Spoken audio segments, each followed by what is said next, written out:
Welcome into the Steelers Talk live show. I am your host, Jack Sperry, and over the next about hour, maybe hour and a half or so, we're going to be breaking down the latest news and rumors surrounding the Pittsburgh Steelers. It's Bengals week here on Steelers Talk Live, so we got a bunch of great Steelers content to get your way here on Thanksgiving week as well. So this is going to be a big week here, Coop. We got Thanksgiving. We've got the Bengals this week coming off that big loss against the Cleveland Browns on Thursday Night Football last week. First up on today's show, got the latest news surrounding the Pittsburgh Steelers. We got my preview for Week 13 against the Bengals. Got my keys to victory, score predictions, team trends, all that great stuff. Then we'll get into a buy, sell, or hold segment where I let you guys know whether to buy, sell, or hold stock in some popular Steelers hot takes. And then we've got the Steelers Talk live Q&A, so make sure you guys use hashtag Steelers or Super Chat to get on the show today. Coop's already waving his towel on a Monday, baby. Here we go, Steelers. Here we go.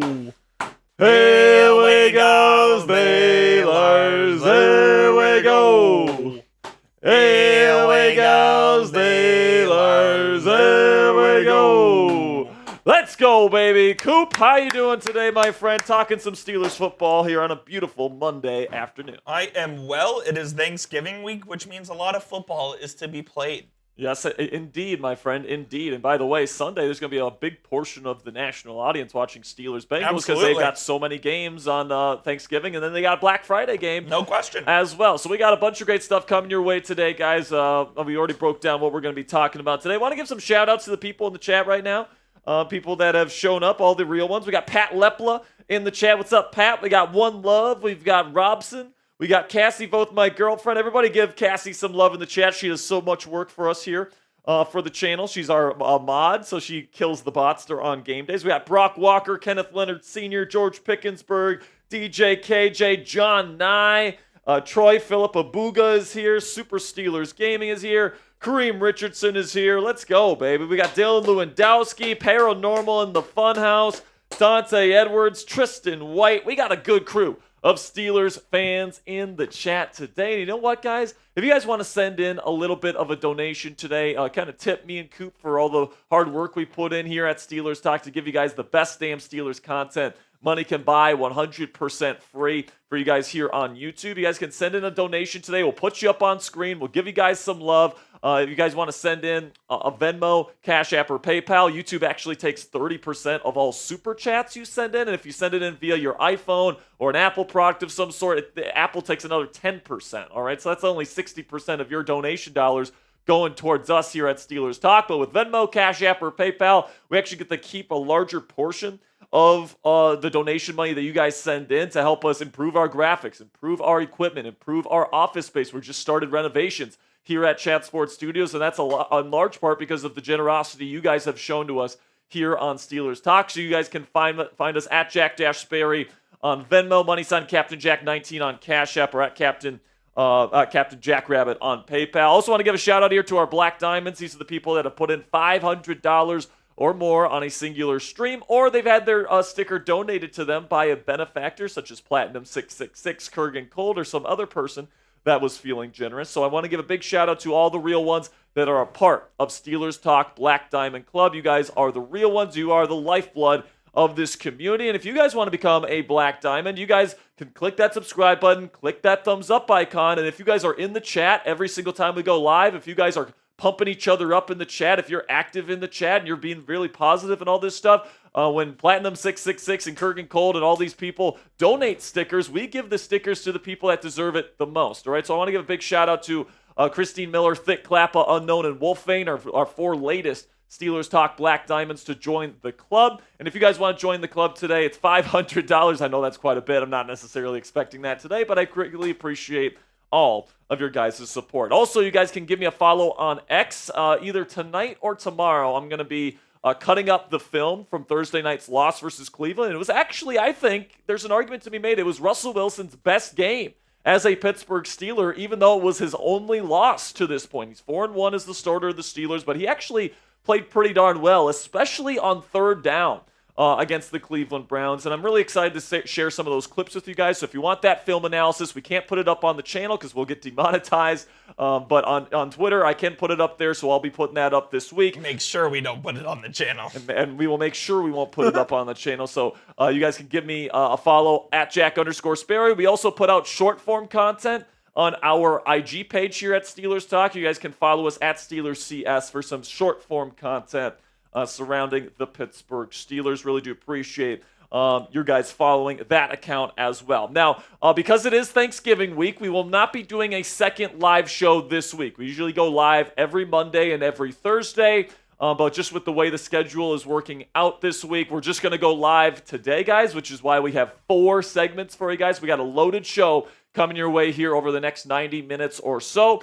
So just so everybody knows in this chat room right now, there's no live show on Thursday, no live show on Wednesday or anything like that. Our next show will be the watch party on Sunday, Steelers versus Bengals, starting at 12 p.m. Eastern Time. Don't be late. And we got Dylan Lewandowski coming in here with a $5 super chat. Says, happy Thanksgiving, Jack, Coop, and Cassie. Dylan, you're a real one, man. We appreciate you. We appreciate you a lot, Dylan. You're a real one. You really are, my friend. Okay, now we get to another a super chat here. They're starting to flow in a little bit here at the beginning of today's show here. Coop. This one is coming in from my man, Kermit is my God, one of our black diamonds. And whenever we get that up, we'll show it. Is it freezing on you here? A little bit. Uh-oh. Are we going to have to make it manually? No, we'll be okay. It'll come up in just a moment. All right, so Kermit, we'll get your super chat up here in just a second. But we got a bunch of interesting things to talk about today. Today on the show, I'm going to be talking about whether or not T.J. Watt is regressing. He currently has the lowest pressure rate of his career by quite a large margin, Coop. We'll be breaking that down today, and I'm going to also tell you why I don't think he's necessarily regressing. There's another reason for why I think that pressure rate is a little bit lower than in seasons past, and I'll let you guys know what that is. We got Kermit is my God super chat ready to go here. He says, what's up, Jack and Coop? I really think the Steelers should trade Alex Highsmith this offseason and invest more in the offense with the emergence of Herbig. The thing is, though, Kermit, is that, I think the Steelers really like having that three-headed monster, because you can keep guys fresh. I think that, this isn't Madden where you're playing just 2 outside linebackers the entire game and they don't get tired. These are people, these are human beings, and they do get tired, especially over the course of a season. Whereas if you have 3 guys, not only can you rotate those guys in so you keep them more fresh throughout the season, but what happens if one of those guys gets hurt? Then you're dealing with a backup level player on the other side, and you can just straight up double team the other good edge rusher on the other side of the line. So I actually don't think the Steelers are very interested in trading Alex Highsmith this offseason. Now, this is definitely going to be one that's going to be interesting on the mailbag, and I'm going to probably explain it a little bit more on the mailbag. But honestly, I think that the person that might be the most likely to get traded, and honestly, I'm not even sure if the Steelers trade anybody on their defense. They love their defensive players. I'd say Minka is more likely to get traded than Alex Highsmith next year, but personally, I'm not trading anyone on this defense. Then we got LJ here, says, why isn't Williams playing that much? 27-24 Pittsburgh in overtime versus the Bengals. The reason why, LJ, is because he hasn't learned the playbook yet.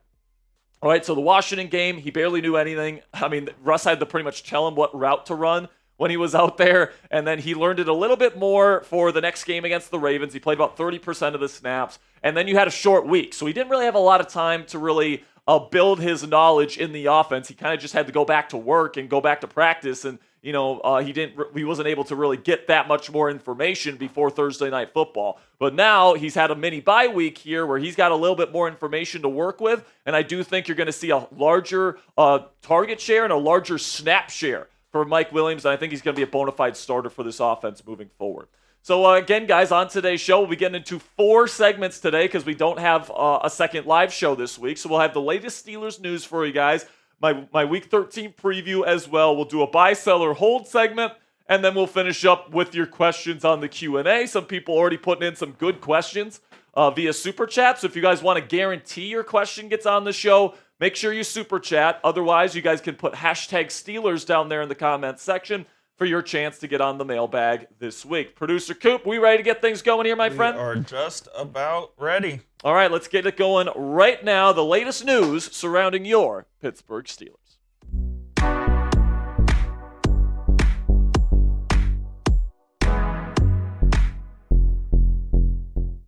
Welcome into Steelers Talk. I'm your host, Jack Sperry, and today we got a bunch of great Steelers content to get your way here on a Monday afternoon. First up, is it time to worry about TJ Watt now that we've seen some games and a little stretch here of decreased production from the All-Pro edge rusher? I'll let you guys know my answer to that here in just a second. Also, I'm going to be revealing my 2 gripes with Arthur Smith's offense that's kind of getting exposed a little bit here over the last couple of weeks or so. Then we'll finish up here with the Steelers playoff and season outlook. I'll show you guys the AFC playoff picture as it looks right now, and I'll also show you where the Steelers rank in terms of all the offensive and defensive team stat categories and where they stack up around the National Football League. Now, before we get into the content today, we are so close to moving up the power rankings here at Chat Sports. Right now, Steelers Talk ranks 8th in terms of the biggest channels here at Chat Sports. The one right above us is Warriors Today. We're just about 283 subs away to move up. So if we could get you guys to click that subscribe button, that'd be absolutely great. And the host of Warriors Today is none other than Steeler Smitty. And Steeler Smitty made me a bet at the beginning of this season. He said that we couldn't pass his channel before the end of the football season this year. And right now, we are so close to passing his channel. This is what he said to me back in August. I love our Steelers fans. He's Steeler Smitty for that matter. But there's just no way that channel can pass up Warriors by the end of the year. If Steelers passes Warriors by February, I'll buy you a steak dinner, Sperry. So, hey, if you want Steeler Smitty to buy me, Jack Sperry, a steak dinner here, click that subscribe button right now. And oh yeah, you guys also get free and informative Steelers content on this channel every single day. Okay, with that out of the way, let's get into the Steelers content here where let's talk about TJ Watt, because some are starting to get worried with the lack of production, the sack production, the pressure production from TJ Watt over the last several weeks. Here is kind of a chart here of his pressure rates per season according to Next Gen Stats. This comes from Daniel Valente here. And he said, and you guys can see here that throughout his career, he's been in the double digits in percentages for his pressure rate. And then this season, 2024, it has dipped to below 9% at just 8.9%. Okay, so some people are worried about this. Personally, I'm not. All right, TJ Watt is still one of the most dominant players in the National Football League, and there are reasons why that production has dipped, in my opinion. But before I give you the reason why I think that production is dipping a bit, let's take a look at his numbers here, where they're still very, very good. 13 tackles for loss, 7.5 sacks. That ranks in the top 15 among edge rushers in the National Football League right now. He also has 3 pass breakups and 4 forced fumbles. That is huge production in the forced fumble department there. And of course, TJ Watt leads the league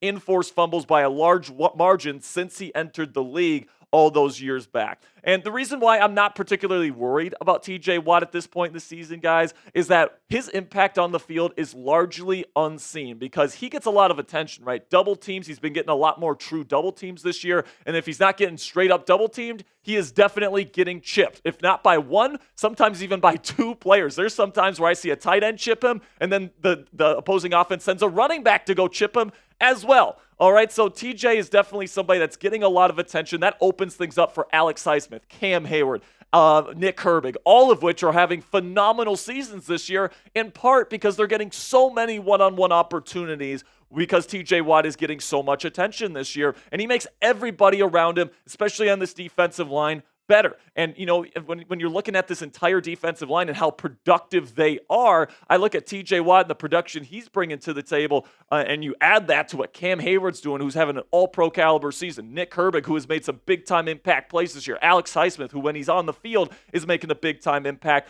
All I care about is that this unit here in Pittsburgh is performing at a high level, and that's what they are doing at this point in time, so I'm not too worried about it. So what say you guys? Let me know down there in the comments section. Is TJ Watt overrated? Give me a yes or a no down there in the comment section for today's pinned comment. YouTube's going to throw you an ad break here in just a couple of seconds. When that happens, let me know if you think TJ Watt is a little bit overrated. So now let's talk about the new OC here in Pittsburgh, Arthur Smith, and 2 gripes that I have with his new offense. Now, before I kind of lay out my issues with Art here, I want to acknowledge he is way better than what Matt Canada was bringing to the table, and he was way better than what the interim play caller Mike Sullivan was last year, in my opinion, right? So I think that Arthur Smith has done a good job in making the team better, but that doesn't mean there aren't still things that this team needs to improve on if they want to be a true title contender and contend with teams like the Chiefs, the Bills, and the Ravens for the AFC crown this year. My number one gripe is that he is way too predictable on first down, and it's leading to a very low success rate on that very key first down, okay? And it puts the team behind the sticks, all right? So just to give you guys an illustration of what I'm talking about, let's just talk about last Thursday against the Browns. So in non-2-minute drill situations where the team pretty much knows you got to throw the football, all right? Non-2-minute drill situations, you have 20 plays on first down and 10 or longer, okay? 16 of those plays were run plays, all right? That is 66.6% of those plays. It's even actually, I think it's actually higher than that. Then the 4 of those runs got just 4+ yards, all right? So 4 yards is what you need on a first down run for it to be considered a successful rushing attempt. Only 4 of your 16 rush attempts on first down in Thursday's game ended up being successful runs. That's not high enough, and the reason for that is that defenses know Arthur Smith is going to run the ball on first down. There's no kind of change-up. There's no kind of wrinkle that Arthur Smith throws in there that makes teams afraid to not put an extra guy in the box and defend the run. And that lack of first down success this year is absolutely a problem. It puts the team in unfortunate situations here where Russell Wilson has to dig them out of 3rd and long situations like he did time and time again last Thursday. All right, and you just want to stay on schedule a little bit better. A big part of staying on schedule is picking up 4 or more yards when you do run the football on first down. Steelers aren't doing that nearly enough this year, and that's my first gripe with Arthur Smith. And my second gripe here is that he's not very good on the script. Now, on the script means your first 15 to 20 plays of an NFL football game where you have spent the week practicing, you have spent the week game planning. These are your specifically tailored plays and game plan to attack the opposing defense, okay? And right now, Arthur Smith isn't doing too well on the script. You guys can see in the first half of games this year, and this is also from Daniel Valente here, they're tied for 27th in average points in the first half this year at just 8.4. They're 31st in success rate, and then they're 25th in EPA per play, which is an advanced metric. So it's just not very good in the first half. And anybody that's watched the Steelers offense in the first half this year, whether it's Justin Fields or Russell Wilson, it looks like you're throwing out Rocky in a race out there. Now, hey, Rocky usually wins the race, right? Rocky ended up winning the race like the Steelers usually win their football games, but it just doesn't really lead to a very easy way for the Steelers to win. The Steelers are leaving a lot of meat on the bone, and they could win games a lot more comfortably if they can get those points in the first half and on the script. And pretty much what it boils down to here, guys, is Arthur Smith needs to come in with a better game plan. He needs to come in with better stuff that this offense is best equipped to really execute, and that's just not happening, especially in the red zone. In the red zone, this offense, especially early in games, has been abysmal, and they are really tasked with, in the second half, getting it going and getting into the end zone. And they usually do a better job after halftime. But, you know, you're coming into the game with this game plan specifically tailored to beat the opposing defense. And Arthur Smith just hasn't been very good in that portion of the game, at least to this point in the season. Now, coming up next here on Steelers Talk, we'll take a look at where the Steelers stand in the AFC playoff race. We'll also take a look at where the Steelers rank in the top offensive and defensive metrics among the top teams in the National Football League. But before we get into that, let's have a word from our sponsor here at Fanatics. And if you guys want to get a brand new Steelers Russell Wilson jersey in your closet today for yourself, or maybe to gift it to somebody that you love. If you got a kid, if you've got a family member that loves Russ, you guys can get an awesome Steelers jersey with number 3 Russell Wilson on it right now from our friends at Fanatics. When you guys go to chatsports.com/Russ. Also, it helps us out here at Steelers Talk because when you use our link, chatsports.com/Russ, and you make a purchase, Fanatics is going to send us part of the proceeds. So if you guys want a brand new Russell Wilson Steelers jersey today, this is your opportunity to do so. And then also, give a little Christmas gift to us here at Steelers Talk as well. So again, go to chatsports.com/Russ to pick up your jersey today.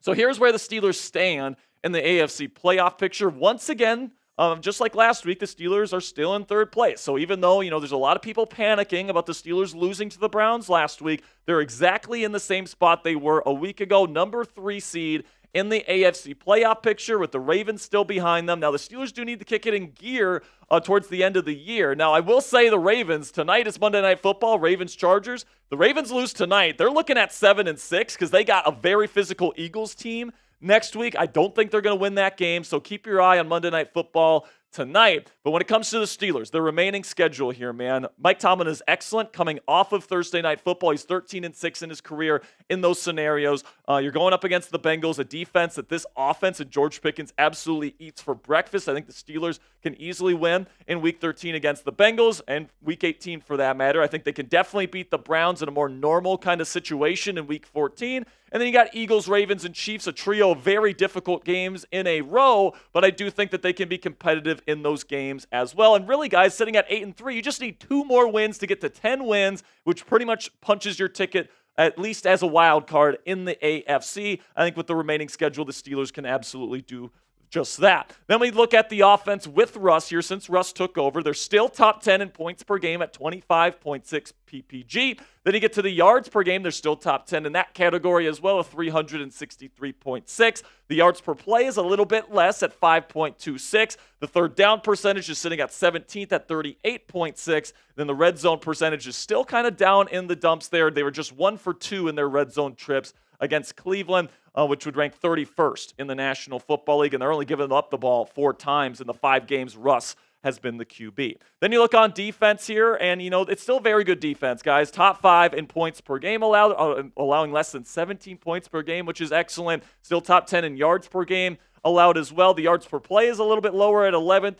But then the third down percentage is still very, very good at 5th overall. Then the red zone defense is sitting at 11th. And the takeaways have really gone up in recent weeks. 6 turnovers in the last 2 games has catapulted them into the top 3 in takeaways in the National Football League. And then 2 other stats that really should keep you hopeful for the Pittsburgh Steelers, especially down the stretch, is that they are very disciplined, all right? Disciplined football teams don't turn the ball over, they turn other teams over, and then they don't commit penalties. And you guys can see here the turnover and penalty differential for the Steelers this year is excellent. They're top 2 in the league in both. So this is a Pittsburgh Steelers team that is well coached, that is disciplined, and that definitely goes into the coaching that Mike Tomlin provides, and it goes into the culture that the Steelers have in their locker room. And it's stuff like this. If you guys can win the turnover battle consistently like the Steelers do, and if they can win the penalty battle, which they do consistently, you're going to be in and you're going to win most of your football games, which is why the Steelers are sitting at 8-3 and why they're 5-0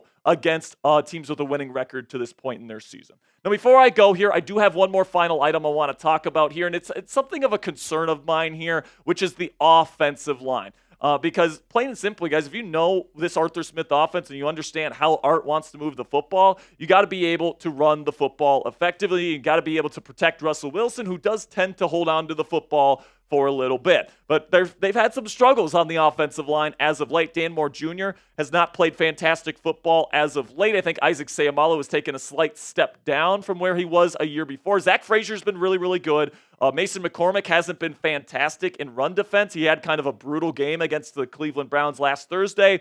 And Broderick Jones not grading very well this year either at just a 53.2 PFF grade. And then Dan Moore Jr., who is playing very, very well in the first half of the season, over the last 2 games against the Ravens and the Browns respectively, he's allowed 4 sacks in just those 2 games. So it's looking like Dan Moore Jr. might be regressing a little bit to where he was in previous seasons versus the really solid pass protector that we saw earlier in the year. So I'm hoping 65 can turn it around. He's currently competing to get a really nice contract when he becomes a free agent next year, and I'm hoping he gets it. But plain and simply, guys, this offensive line, if they want to be the kind of offense they want to be, and they want to be a legit title contender and beat teams like the Chiefs, Bills, Ravens, and the like in the postseason, you got to be able to have your offensive line perform well, protect the quarterback, and create run lanes for your running back duo. They haven't done a great job of that as of late. They need to turn it around by season's end in order to be title contenders. So let me know down there in the comments section, what's your concern level for Pittsburgh's offensive line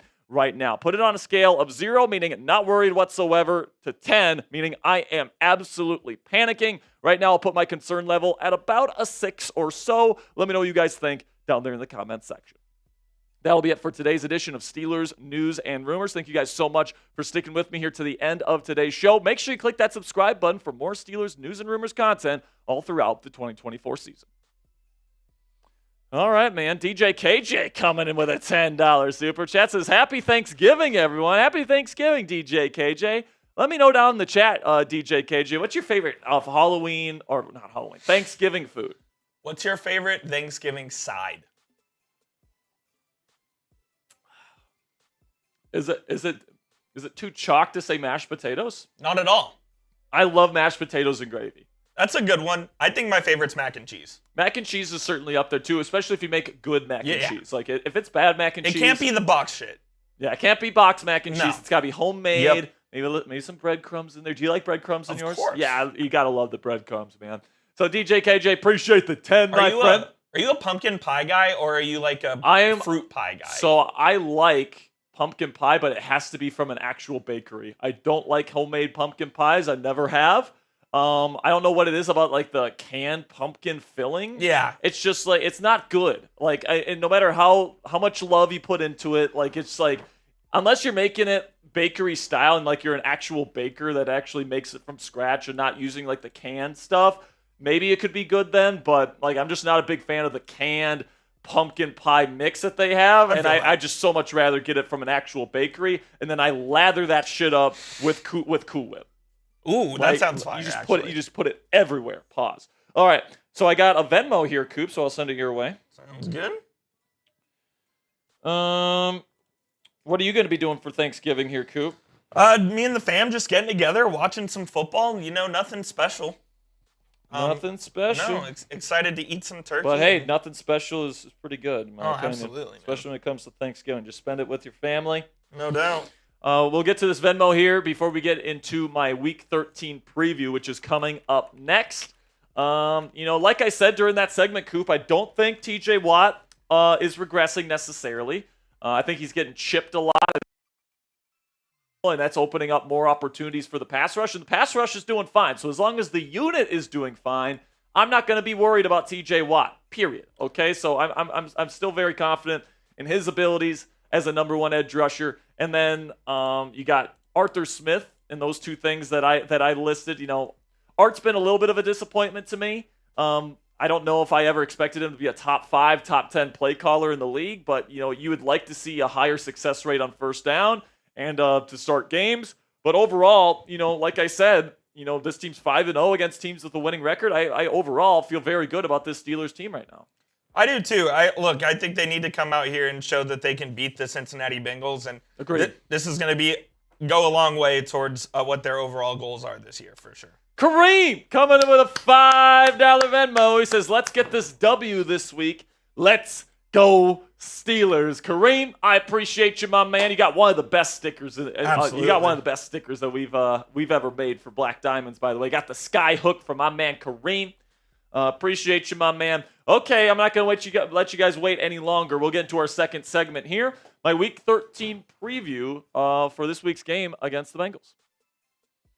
Welcome into the Steelers Talk preview here for Week 13. I'm your host, Jack Sperry. This week, the Pittsburgh Steelers travel to the jungle at Paycor Stadium to take on Joe Burrow and the 4-7 Cincinnati Bengals in what really feels like a turning point in this 2024 season for the Black and Gold. Before we get into team trends, keys to victory, Joe Burrow's scouting report, my official score prediction. We got all of it coming up here, but we do have our live watch party on Sunday starting at 12 p.m. Eastern Time, an hour-long tailgate and pregame show, followed by live play-by-play and instant reaction to every single play in this football game, and then also followed by extensive post-game coverage. We'll also be doing some Super Chat giveaways as well. It's a big week here on Steelers Talk, so make sure you guys click that thumbs up icon if you want to beat the Bengals. Really do appreciate all of your guys' support. And with that, let's get into the preview here, where we've got the Steelers 8-3 coming off that loss versus the Cleveland Browns. And, of course, you play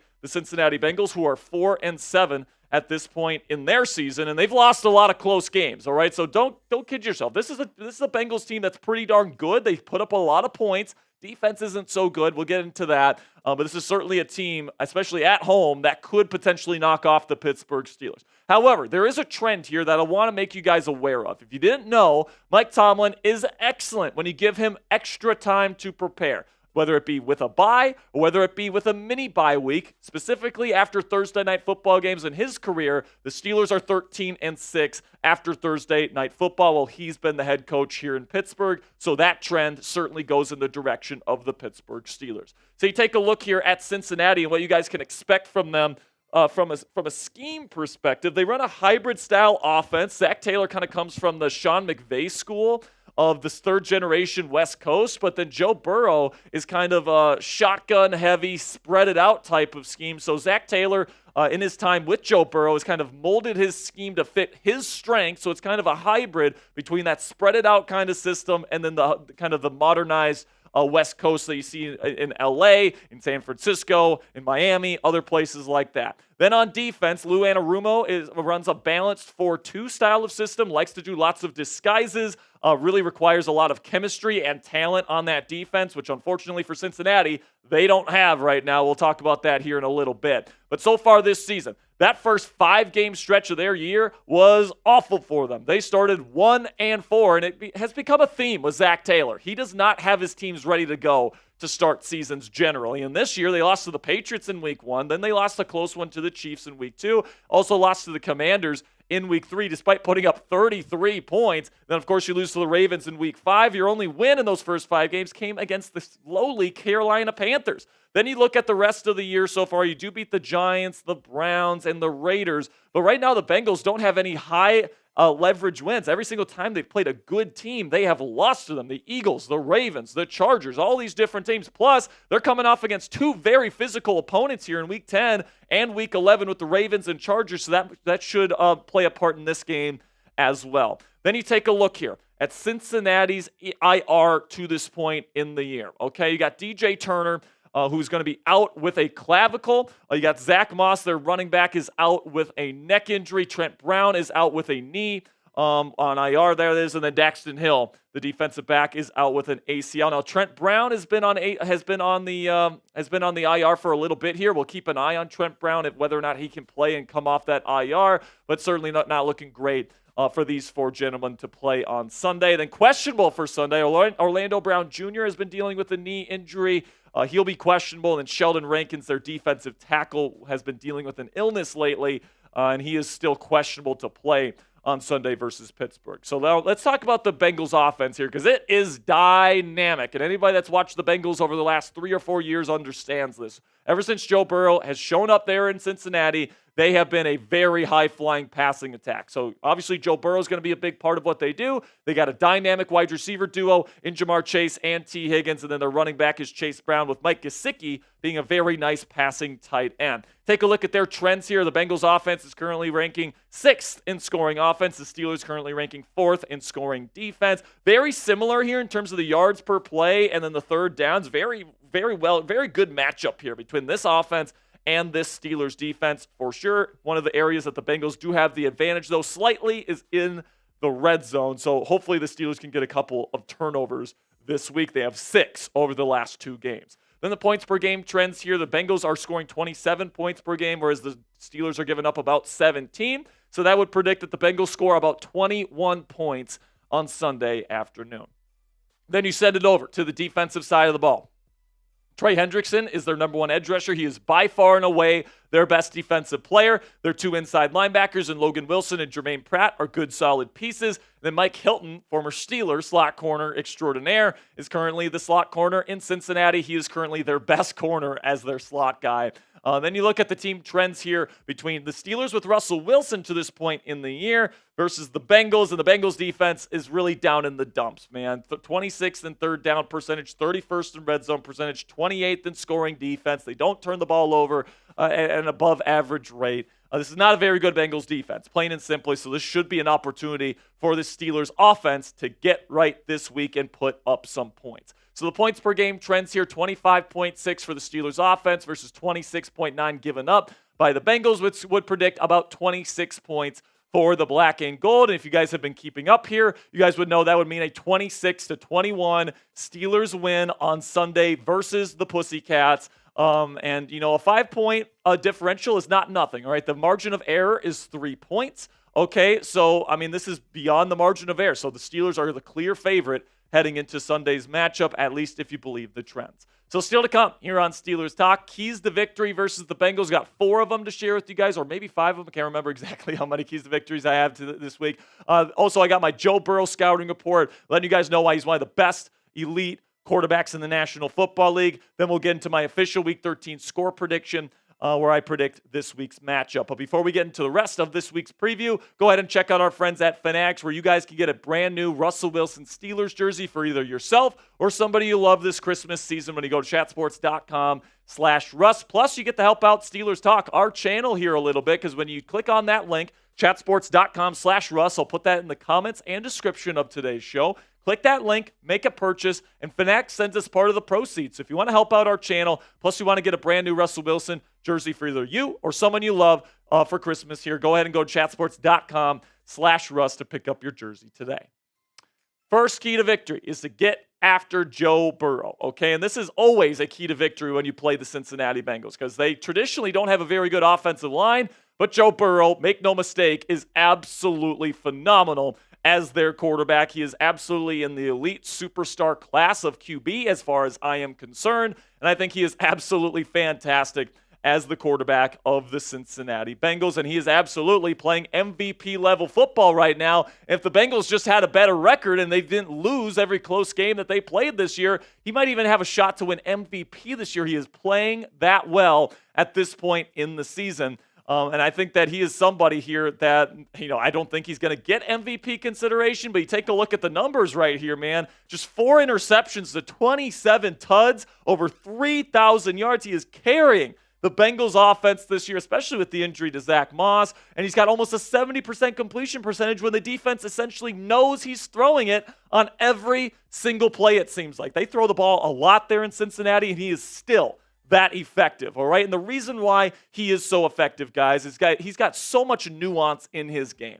All right, the mental processing. He can get from 1 to 2 to 3 to 4 to his check down faster than just about anybody in the National Football League. It allows them to do a lot of stuff schematically that way. Also, the accuracy is top-notch, which is brought in with great footwork and great upper body mechanics. Super fluid, super clean mechanics lead to great accuracy. Throws with awesome touch to all levels of the field. He's got really good pocket presence and playmaking instincts as well, which allow him to make plays out of structure, even though he's not the most elite, dynamic athlete in the world. He's a good enough athlete. I wouldn't necessarily call him a plus rusher, but he can certainly move a little bit. He's good. He's a good thrower on the run. He keeps his eyes down the field when outside the pocket. But he's not necessarily a physical juggernaut like a Patrick Mahomes or a Josh Allen, but he is an elite NFL quarterback because of the way he plays the position. And the way you stop him is you get quick pressure on him, which is possible because of this really lowly Bengals offensive line. You see where all these guys are grading and ranking at their respective positions,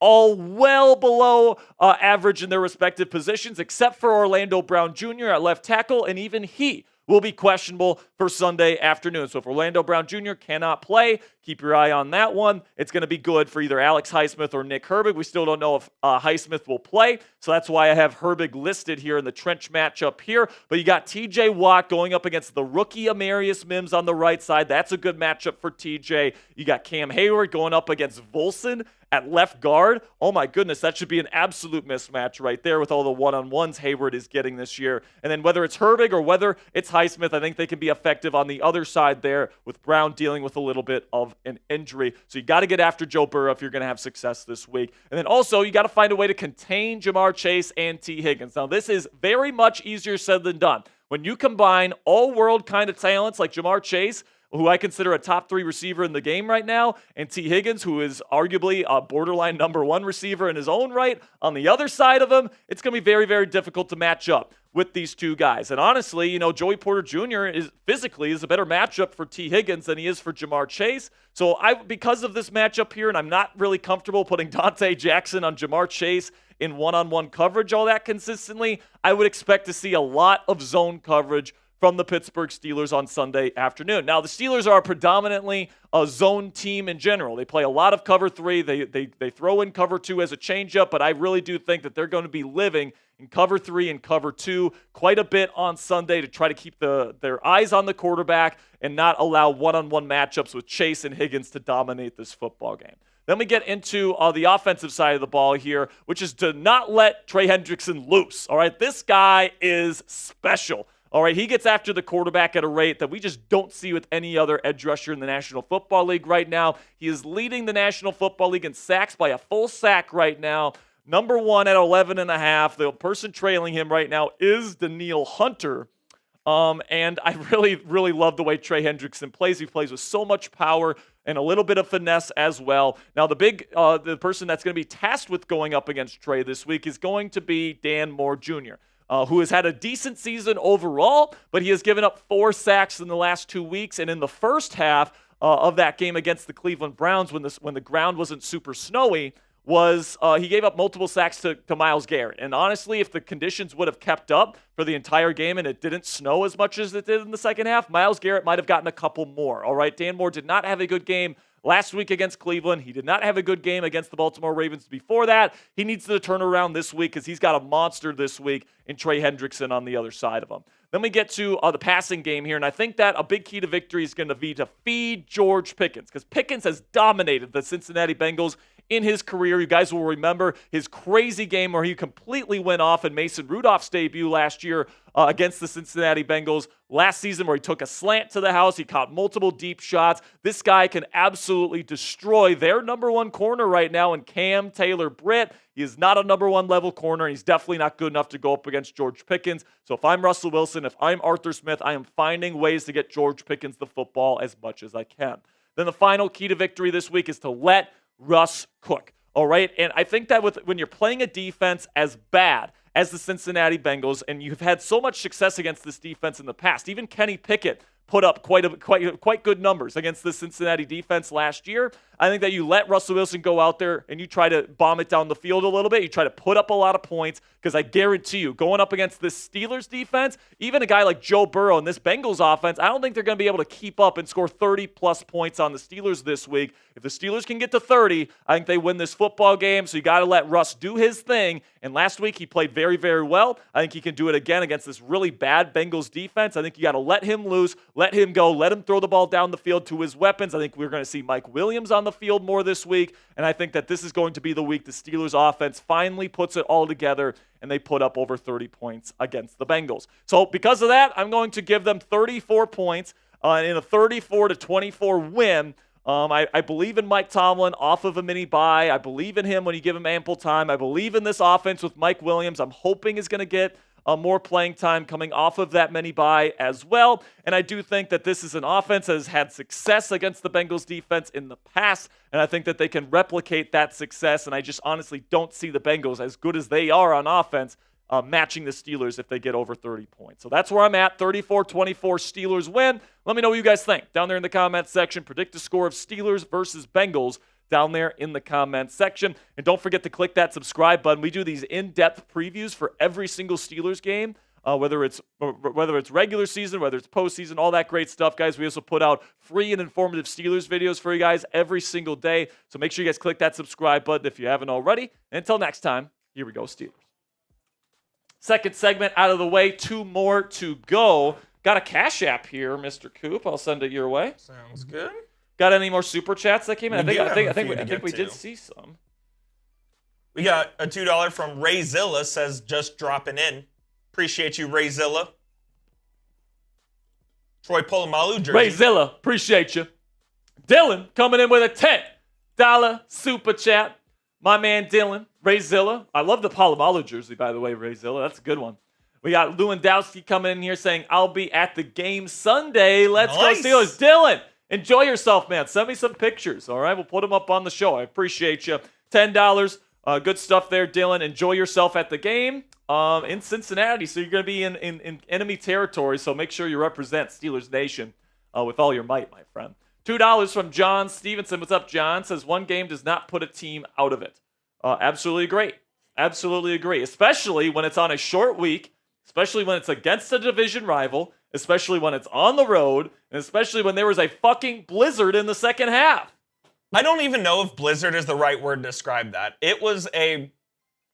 What's more than blizzard? I'm whatever the word is. What's more than blizzard? Whatever that word is, that's what it was. It was a blizzard. That's what it was. It doesn't get more extreme than blizzard. Dude, it was insane. Like, you couldn't see the ball go through the upright on field goals. Dude, when I was watching the film, it looked like I was watching 1940s Jim Brown type of film, man. It was like everything's gray. It was crazy. Everything is snowy. It was crazy, man. So I'm honestly, you guys know this, I'm not too worried about that loss against the Browns. I think we'll get them back in 2 weeks. I think we'll beat the Bengals this week. Nathan Glass, my man, coming in with a $2 Cash App here, says for Lamar Woodley or Stephon Tudor, your pick. Lamar Woodley. Lamar Woodley. I think he means Stephon Tuitt there, not Tudor. I think it probably changed. I think it was a little bit Nathan, if you're watching, please send Sperry a DM to his Twitter. We have looked everywhere for your DM. Can you put my Twitter down below? I'll put your Twitter down below. Nathan. We've looked everywhere for your DM. We have looked everywhere for your DM, Nathan. We can't find it, so maybe you're sending it to the wrong Jack Sperry. I don't know. But just a reminder, that's my X account. Give me a follow, and hopefully you can send in that audio message because we're missing those, man. We really are. I know. I'm sure you sent a great one for Browns, and we just couldn't find it. I mean, it's just unfortunate. Maybe you can send a good one for Bengals this week, Nate. Appreciate you, my friend. Okay, let's get into our next segment here. Buy, sell, or hold. You want to turn my light on there? What's up? You want to turn my light on? Oh, yeah. Okay, so Coop, don't you look too bright there? Yeah, I do. Turn it back on. Yeah. All right, so coming up here, Coop's come up with a bunch of different scenarios here, and I got to tell you whether to buy, sell, or hold stock in that particular hot take. All right, so let's get into it. Without further ado, buy, sell, or hold is coming at you right now. Welcome into Steelers Talk. Today, producer Coop has given me, or is going to be giving me, a lot of different Steelers scenarios and hot takes, and I'm going to tell you whether to buy, sell, or hold stock in that particular Steelers hot take. Before we get into it today, go ahead and give me a follow on X if you guys haven't already. I provide you guys free and informative Steelers content right there on my X account. Whenever there's breaking news, I usually react first on Twitter before I come up on here. So if you guys want to check me out, at Jack_Sperry for informative Steelers content, you can find me there. And then also we put out short form content for you guys here on Steelers Talk on our IG account. So you guys can find us there at Steelers CS if you want a daily blast of Steelers short form content. So with that, I'll bring on producer Coop here. First scenario here, Mr. Coop. Is Pittsburgh starting QB in 2025 on this current roster right now? This one's an easy one for me if you've been watching the channel. I think that it's going to be buy, all right? I think that Russell Wilson will be your starting quarterback in 2025. It's being well reported right now that the Steelers intend to sign Russell Wilson to a multi-year contract after this year. Now, what we don't know is how long the contract will be. We do know Russ wants to play another 5 to 7 years in the National Football League, so we'll see if he can do that. But I expect more of like a 2 or 3 year contract for Russ on his next deal, and it'll be interesting to see if he takes a hometown discount to allow the Steelers to fill out their roster a little bit more. But yes, I think Russell Wilson will be the starting quarterback of this team in 2025, barring a major injury or if he just straight up sucks for the rest of the season. All right, so the Steelers declined Najee Harris's 5th-year option, but do you still think he will be a Steeler next season? You know, Najee's had some great stretches this year. He's kind of gone back to what he was doing before that star level stretch. So there's still a lot of season to go. I do think that the Steelers would like to bring him back, especially at the right price. But I'm gonna go hold here because I like what he brings to the table here. He is that bruising running back that Arthur Smith loves to have to really wear out an opposing defense by the fourth quarter, so that this team, when you get into that 4-minute drill situation, can close out a game. But if he continues to have that low yards per carry, I like him a lot. I really want him back next year, but they did decline his 5th-year option for a reason. If he's not completely justifying his role in this offense, I don't know if the Steelers will bring him back. Next one here, Coop. It's a weigh-in, brother. Oh, never mind. What say you guys? Will Najee Harris be a Steeler next year? Buy, sell, or hold. All right, F. Sperry in the chat for messing that up. But give me a buy, sell, or hold for today's pinned comment. YouTube's going to throw an ad break here in just a couple of seconds. And when that happens, take advantage of that time by typing F. Sperry or buy, sell, or hold. All right, so this one has been a hot topic on Steelers Twitter lately. Is JPJ overrated? Is he as good as Steelers fans think he is? So I've saw some people in Browns Twitter talking shit about JPJ because he's got like a 57.5 PFF grade or something like that. But like Jerry Jeudy did torch him. Yeah, but that was in the snow. That's true. Right? And I think that JPJ has shown consistently throughout his 2 years in the league to this point that he can shut down number one guys. All right, he's got long arms. He's physical. I think that he plays with actually really good technique within that kind of physicality. Now, he does get called for holding at times. In the snow, he didn't have his footing against Jerry Jeudy, who's an excellent route runner. I'm going to say sell on this one, man. I think that he is really as good as we say that he is. I think he's a bona fide number one shutdown corner in the league. Now, is he a top 5 corner in the league? I wouldn't go that far. Is he top 10? Maybe, but I definitely think out of the top 32 corners in the league, I think you have to put him in that conversation for sure. Definitely a great fit for the Steelers defense. Before we get into the rest of the scenarios today, let's have a word from our sponsor here at Fanatics. And if you guys want to get a brand new Russell Wilson jersey for either yourself or someone you love this Christmas season, you guys can go to chatsports.com/Russ. If you guys use that link and you guys make a purchase, we're going to get part of the proceeds. Fanatics is going to send us part of the proceeds. So if you want to get us a little bit of a Christmas present here for yourself and also for us here at Steelers Talk, go ahead and go to chatsports.com and make your purchase today. All right, let's get into some potential trade rumors. The Steelers will trade a notable defensive player like Alex Highsmith or Minkah Fitzpatrick this coming off season. This one's tough, man, because you do have I think a little bit over $70 million to work with in cap space next year.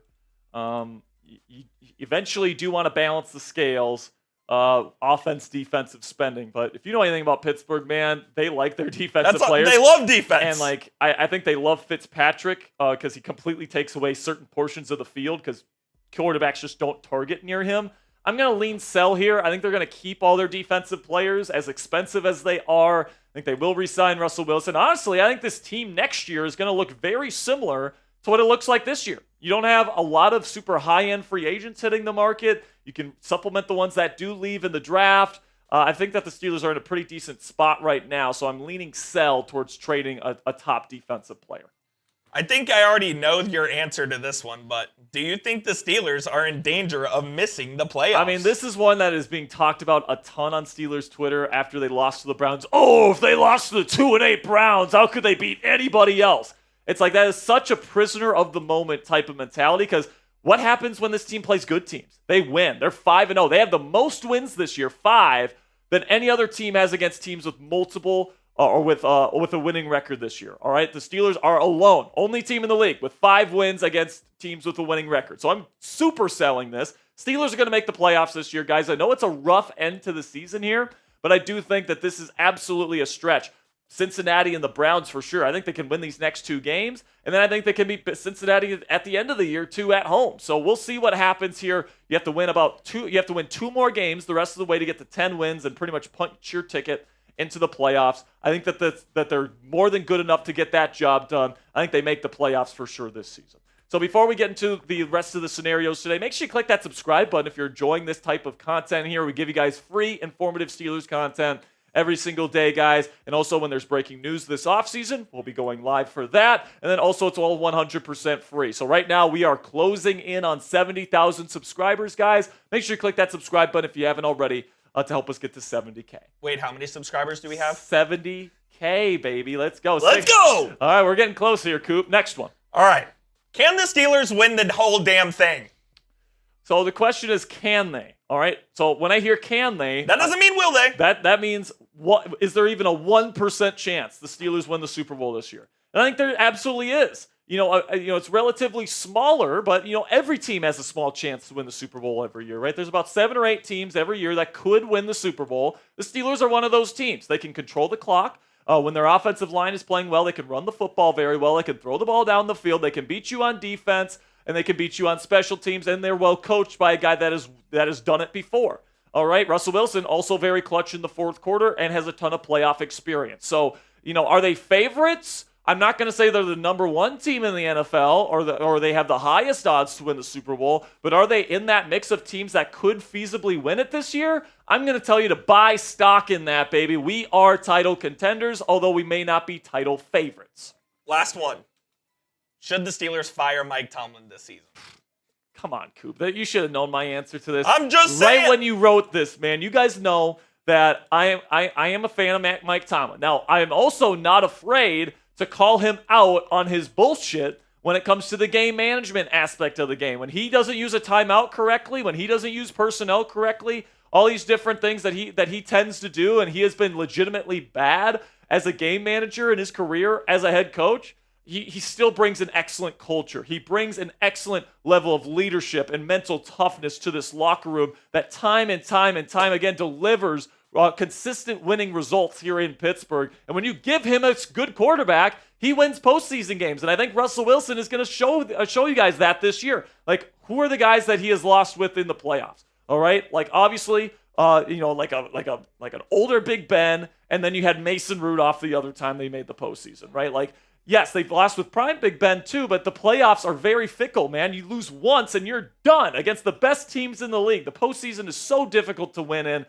So if you're completely basing your evaluation on Mike Tomlin just based on that, I think it's a little bit short-sighted, and it's really not taking account the big picture of what he brings to the table. Plus, he's a great defensive mind that has made his defense work with a number of different players with a bunch of different skill sets and lots of different personalities. He's a leader of men, and he's a great defensive mind. He's not the best game manager in the world, but guess what? Some of the other guys in this league, cough, cough, Kyle Shanahan, cough, cough, Dan Campbell, lots of guys in this league don't have that as a strength either, and they're still top head coaches. I know. Okay, so here's another one, Coop. F. Sperry in the chat again. Let me know down there in the comment section. Is it time for Pittsburgh to move on from Mike Tomlin? Simply give me a yes or a no down there in the comment section. I think the answer is no. Coop says the answer is no. I say the answer is no. What say you guys? After an 8-3 start, should the Steelers fire Mike Tomlin? Make sure you click that subscribe button if you haven't already. Really do appreciate all of your guys' support. Make sure you click that subscribe button to support the show and get this free and informative Steelers content in your feed every single day. And until next time, guys, here we go, Steelers. God, man, those weigh-ins really got me because everything's a weigh-in on that one. I think the talk of wanting to fire Mike Tomlin's absurd. I agree. Like, is it fair to criticize his picks at our offensive coordinator? Yes. Is it fair to criticize his game management losing some of these games? Yes. Is it fair to criticize that he loses to some very bad teams that this team shouldn't lose to from time to time? Of course. Yes. But he also delivers consistent winning results. And by the way, they beat teams that they're quote-unquote not supposed to beat, right? I mean, they beat the Ravens. They beat the Falcons when I heard everybody say Kirk Cousins was going to kill us. They beat the Chargers, who are a good team this year, with Justin Fields, their backup quarterback. I think there are about 30 franchises that would take Mike Tomlin as head coach and would take 0 losing seasons in 17 years. Yeah, absolutely. And by the way, like every head coach falls in trap games at times. Correct. Guys. Look at the Chiefs 2 seasons ago. They lost to Matt Ryan, noodle arm old Matt Ryan, that won like 4 games that year. That was a joke. They lost to the Colts in week 4 that season. They won the freaking Super Bowl, all right? So don't tell me that a team that loses to a bad team can't win it all right? It's just, especially on a short week on the road against a division rival that knows you well, and you played in a freaking blizzard. So after one game, I just don't want to hear people say that, we're in complete trouble. Mike Tomlin sucks. Like, it's just, I think it's a bad take. And, I'm not afraid to say that Mike Tomlin has his faults. He's not perfect. He's a human being. Of course. But he's a damn good NFL coach, and he's a future Hall of Famer who, by the way, has the highest winning percentage of any Steelers head coach in this franchise's history. And you have 2 other Hall of Fame coaches in this franchise's history, in Chuck Noll and Bill Cowher. And Mike Tomlin has a higher winning percentage than all of them. How about that, Coop? Put that in your pipe and smoke it. Absolutely. We need a few more questions, so go ahead and get #Steelers in. All right, so get your questions in, guys. We got about a minute to get your questions in. Make sure you guys go #Steelers in the chat if you want to get on the mailbag today, or you can super chat to get on the show as well. Absolutely. That's always an option. The only way to guarantee your question gets on the show is if you super chat, just so you guys know. We got about 200 people watching here. Can we get to 100 likes for me right now, guys? We got 188 people watching, 96 likes. Can we get to 100? Let's make it triple digits here. Let's do it. Let's make it triple digits here. Alrighty. About to get into this thing. I agree with Michael Hansen here. He says, name a perfect head coach. Everyone has their flaws. Absolutely. Absolutely. I mean, we're looking at Kyle Shanahan right now. 49ers fans want to fire Kyle Shanahan. Who is one of the best coaches in the Who's a great head NFL. coach. And that's the thing, man. I think when you have a head coach for a long time, you know, you kind of get used to him. You know what I'm saying? Oh, absolutely. And especially if you've gone a little bit without some playoff success, you start to get a little bit antsy. But, you know, leadership is leadership, man. And I think Mike Tomlin provides that. I think he provides a really solid defensive structure as well that works with a lot of different types of personnel. And Mike Tomlin has really mastered that style of defense. So, yeah, in my opinion, Mike Tomlin's a good head coach. And we'll see. We'll get to Dylan's super chat here. All right, we'll get to Dylan here. $10 super chat. What's up, Dylan? Says, go Chargers. F the Ravens. Score prediction tonight. Dylan, we're going to get into our score predictions for that after the mailbag. So don't put this one in the mailbag, Coop. This one's coming out later this week. So this one will be outdated by the time I will not. it goes out. But yes, Dylan, go Chargers. And I think tonight we might be a little bit happy. That's all I'm going to say about my prediction before we get into it. Okay. Interesting. Got enough questions here? Yeah, we're good. All right, we got enough questions. Let's get into the mailbag. Our final segment of the day. Excuse me, the Steelers Talk mailbag is coming at you guys right now. Welcome into the Steelers Talk mailbag. I'm your host, Jack Sperry, and this week I'm going to be answering your questions here as we prepare for Steelers versus Bengals in Week 13. Can't wait to answer your questions today, guys. And if you want to get your question on a future Steelers Talk mailbag, here's what you got to do.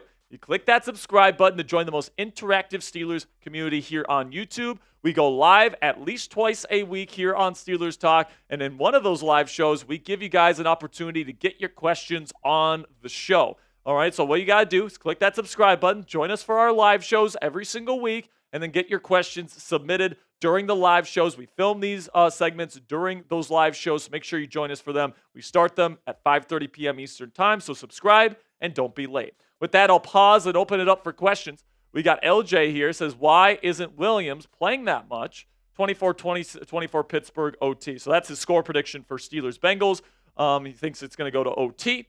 In terms of Mike Williams here, and Big Mike, and why he hasn't played a large share of the snaps through the first 3 games of his Steelers career is because he hasn't been caught up with the playbook. The thing about Arthur Smith is that he likes to have 2 plays called in the huddle, all right? And you guys will see Russell Wilson at the line of scrimmage, go to his head, go can, and that means he's canning it, throwing it in the trash can, okay, so to speak, and then you go to the other play, all right? Mike has not really, gotten the verbiage and the plays down in terms of memorizing it, all right? And especially when you play on a short week against Cleveland, it's not going to give him an opportunity to really grow in his knowledge of the playbook. But now, hopefully, now that he's had a mini bye week to really memorize and really get comfortable with this Arthur Smith scheme, he can go out there and be a full-time starter. And I do expect him to have a much larger snap share than what he's had the previous weeks. And I think that the Steelers' offense and their passing attack is going to be more dynamic because of it. Then we get one here from Pittsburgh Steelers fan 8. My man says, I'm a big special teams guy, and I love Danny Smith, and I could see a Chris Boswell touchdown. Do you guys agree? Little flip pass? No. I'm sorry, Pittsburgh Steelers fan 8. I don't see this happening. If it happens, I will be going nuts on the watch party. Hopefully you watch this Sunday. But no, I don't think Boswell gets a touchdown this year. That's okay, though. He's one of the best kickers in football. Got one from Culver's Lover here. Says, what is your number one Christmas wish for the Pittsburgh Steelers for the rest of the season? I would love to win the Super Bowl, but how about we stay healthy the rest of the year? All right, no more big injuries. I just want the Steelers to be healthy enough to give them a legitimate shot to go on a run this year. All right, last year T.J. Watt got hurt at the end of the year, really killed our shot in the playoffs, in my opinion. So hopefully now that we have a quarterback a little bit, and now that we have a complete roster, I'm hoping that the Steelers can just stay healthy. Hopefully Highsmith can come back and stay healthy to give us a best possible chance. I think that's a pretty good one right there. So we got one from Christian Andujar here. It says, Watt is getting triple or double teamed, so this defensive line and the other linebackers need to be more productive to help out Watt. So no, TJ Watt isn't overrated. He just needs help. That's all. I mean, Christian, I don't know if you've noticed, but the people around TJ Watt are having great seasons.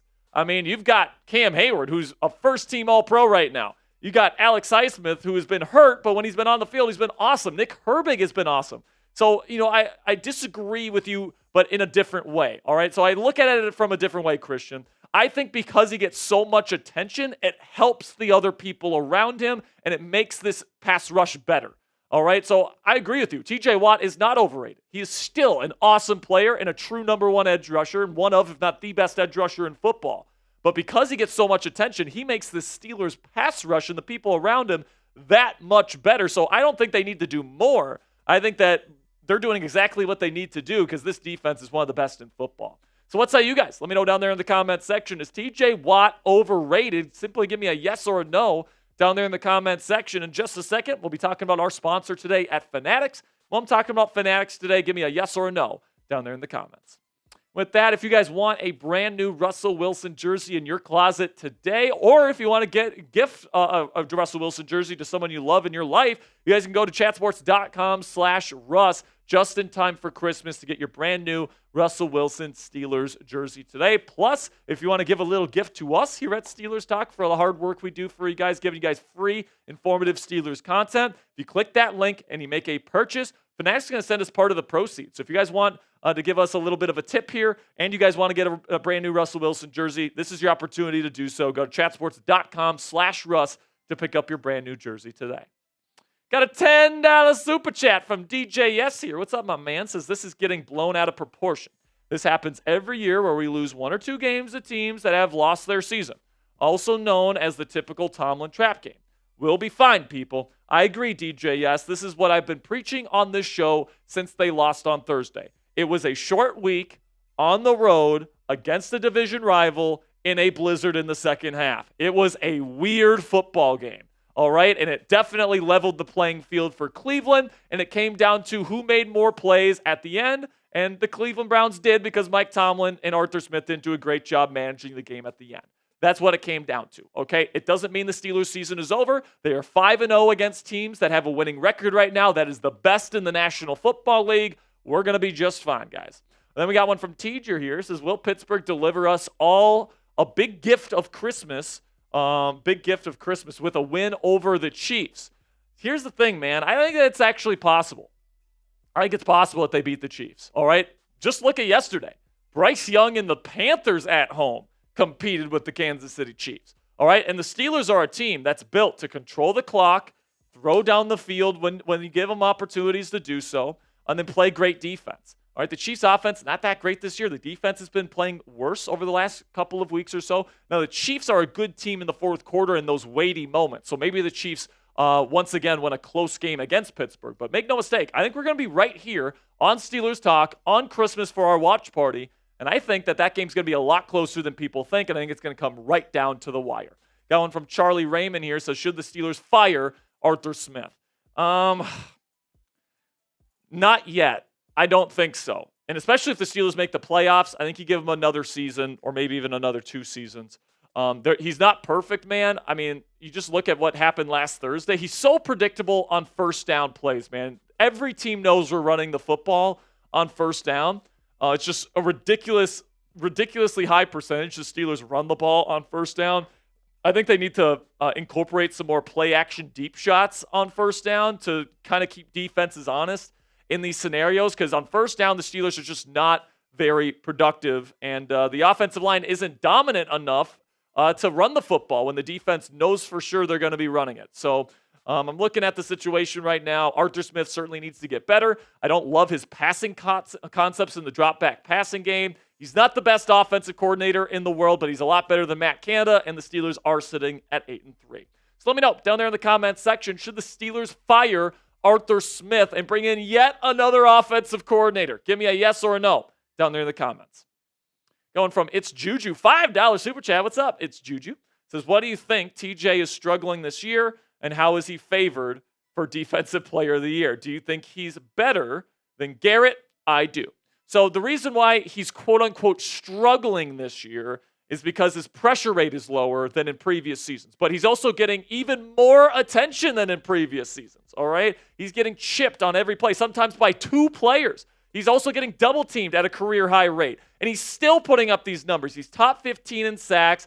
He's right up there in tackles for loss. He has 3 pass breakups as well. And then the reason why he's Defensive Player of the Year in that conversation right now is because of the forced fumbles and the impact plays he has made in the fourth quarter this year.